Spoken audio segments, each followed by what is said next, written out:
লোকচক্ষুর আড়ালে পাকিস্তানের এক প্রধানমন্ত্রীর কবর রয়েছে বাংলাদেশের বগুড়ায়। এমনকি পাকিস্তানের এই প্রধানমন্ত্রীর নামে রয়েছে বাংলাদেশের এক সরকারি হাসপাতালও।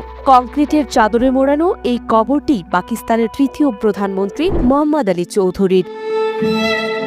বাংলাদেশকে ভালোবেসে অবিভক্ত পাকিস্তানের এই প্রধানমন্ত্রী ওসিয়ত করে গিয়েছিলেন মৃত্যুর পর বগুড়ায় যেন তাকে শায়িত করা হয়। সেই অনুসারে বগুড়া শহরের সূত্রাপুর এলাকায় দাফন করা হয় পাকিস্তানের তৃতীয় প্রধানমন্ত্রী মোহাম্মদ আলী চৌধুরীকে। পাশেই রয়েছে তার স্ত্রী সৈয়দা হামিদা বানুর কবর। পাকিস্তান সরকার চেয়েছিলেন তাদের প্রধানমন্ত্রীর স্মরণে কবর সংলগ্ন স্মৃতিসৌধ নির্মাণ করতে, কিন্তু দেশ বিভাগের পর বাংলাকে ভালোবাসা মানুষটির কবর আজ পড়ে আছে অযত্ন আর অবহেলায়। এই কবরটা পাকিস্তানের প্রধানমন্ত্রী মোহাম্মদ আলী সাহেবের, তার ওয়াইফ এবং তার অনেক পুরাতন কবর এখানে অবহেলিত ছিল।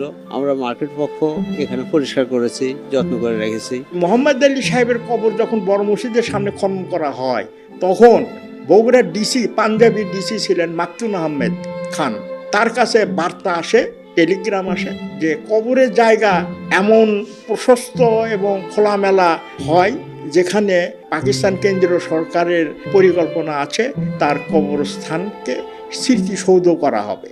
এই অবহেলিত মানুষটির শেকড় গভীরভাবে জড়িয়ে আছে বগুড়ার ঐতিহ্যবাহী নওয়াব পরিবারের সঙ্গে। তার প্রপিতামহ আব্দুস সোবহান চৌধুরীকে তৎকালীন ব্রিটিশ সরকার নওয়াব উপাধি দিয়েছিলেন। সেই সাথে মোহাম্মদ আলীর বাবা আলতাব আলী ছিলেন ব্রিটিশ সরকারের ডেপুটি ম্যাজিস্ট্রেট।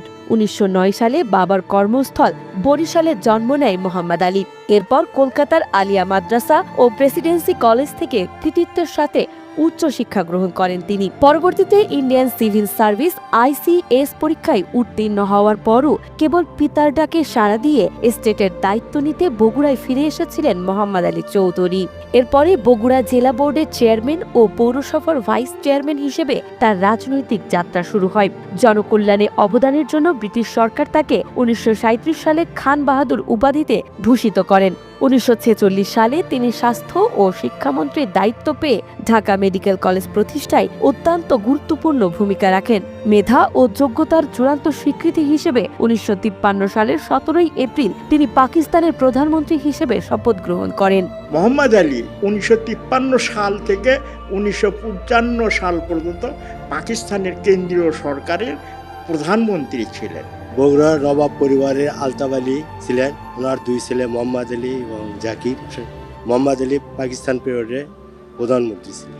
বর্ণাঢ্য এই রাজনৈতিক জীবনের অবসান ঘটে 1963 সালের 23 জানুয়ারি তার ইন্তেকালের মধ্য দিয়ে। মৃত্যুর পর তৎকালীন প্রেসিডেন্ট আইয়ুব খানের নির্দেশে নওয়াববাড়ি সংলগ্ন আমবাগানে তাকে সমাহিত করা হয়। 1974 সালে আততায়ীর গুলিতে তার প্রথম স্ত্রী সৈয়দা হামিদা বানু নিহত হলে তাকেও তার পাশে সমাহিত করা হয়। পরবর্তীতে তার কবরের অংশসহ জমিটি এক বিড়ি ব্যবসায়ীর কাছে বিক্রি হয়ে গেলে সেখানে মার্কেট স্থাপন করা হয়। তারপরেই সম্পূর্ণ লোকচক্ষুর আড়ালে চলে যায় এই কবর দুটি।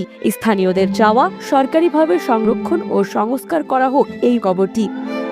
উল্লেখ্য, মোহাম্মদ আলী চৌধুরীর নামে 250 শয্যা বিশিষ্ট একটি সরকারি হাসপাতালও রয়েছে বগুড়া শহরে। তিনি যদি জীবদ্দশায় বলতেন যে তার মৃত্যুর পর তার কবর পাকিস্তানের ইসলামাবাদ কিংবা করাচিতে হবে, তাই হতো।